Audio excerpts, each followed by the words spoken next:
Bernadette, bakit hindi pa ipatutupad itong bagong curriculum at ano-ano ang mga pagbabago? Monica, sa ilalim nitong matatag curriculum ng Department of Education ay tatanggalin na itong mother tongue as a subject. Ayon sa DepEd ay nagkakaroon kasi ng confusion, lalong-lalo na sa Luzon area dahil itinuturo itong asignatura ng Pilipino, pagkatapos ay itinuturo naman itong mother tongue, ngunit paglilinaw din ng ahensya na ang pagtuturo naman gamit ang mother tongue ay hindi tatanggalin.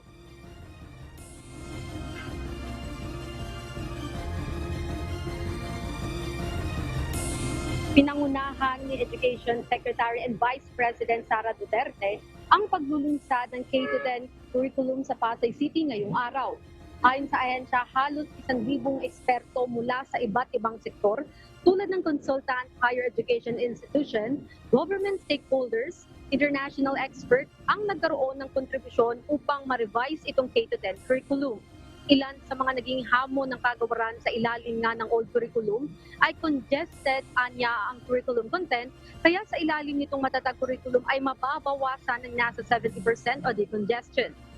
Monica, sa ilalim nga ng matatag curriculum ay mahati ito sa 3 key stages. Ang key stage 1 ay sakop itong kinder to grade 3, kaya ang mga grade 1 students magiging 5 ang asignatura. Ito ay ang reading and literacy, language, mathematics, makabansa at GMRC. Sa grade 2 naman ay 5 rin ang asignatura. Ito ay ang Filipino, English, mathematics, makabansa at GMRC. Sa grade 3 ay magiging 6 na ang subject ng mga mag-aaral. Ito ay ang Filipino, English, mathematics, makabansa, GMRC at science. Ang key stage 2 naman ay sakop ang grade 4 to 6, habang grade 7 to 10 ang key stage 3. Pagdating naman sa grade 4 to 10, Monica, magiging 8 na ang subjects ng mga estudyante. Ito ay ang Filipino, English, Math, Science, Araling Panlipunan, Technology and Livelihood Education, MAPE at GMRC. Itong GMRC na subject ay ituturo sa mga grade 4 to grade 6. At pagdating naman sa junior high school, ang equivalent nitong GMRC ay Values Education. Paglilinaw ng DepEd na ang full implementation nitong matatag curriculum ay magiging epektibo sa school year 2024 to 2025 o sa susunod na taon, ngunit hindi lahat ng grado ay sasailalim sa matatag curriculum, kundi magkakaroon ng phased implementation. Bali, next year, unang sasalang sa matatag curriculum ang mga estudyante sa kinder, grade 1, 4 at 7. Habang sa school year 2025 to 2026 naman ay ang mga estudyante mula grade 2, grade 5 at grade 8. Sa school year 2026 to 2027 naman, sasalang ang mga nasa grade 3, 6 at 9 students.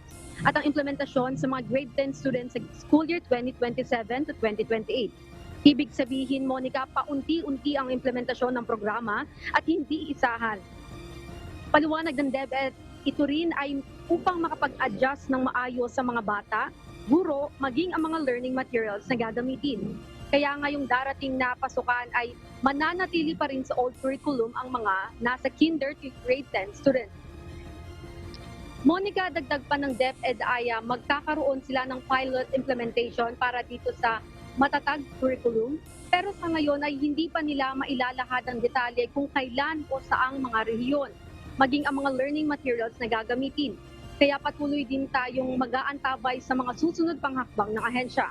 Sa usapin naman ng revision ng K-10 curriculum, sinabi ng DepEd na itong revision ng K-10 matatag curriculum ay iba sa K-12 curriculum para lang linawan ng publiko.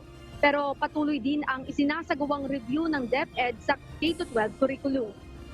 At yan na muna ang latest mula dito sa Pasay City. Balik sa iyo, Monica. Maraming salamat, Bernadette Tinoy.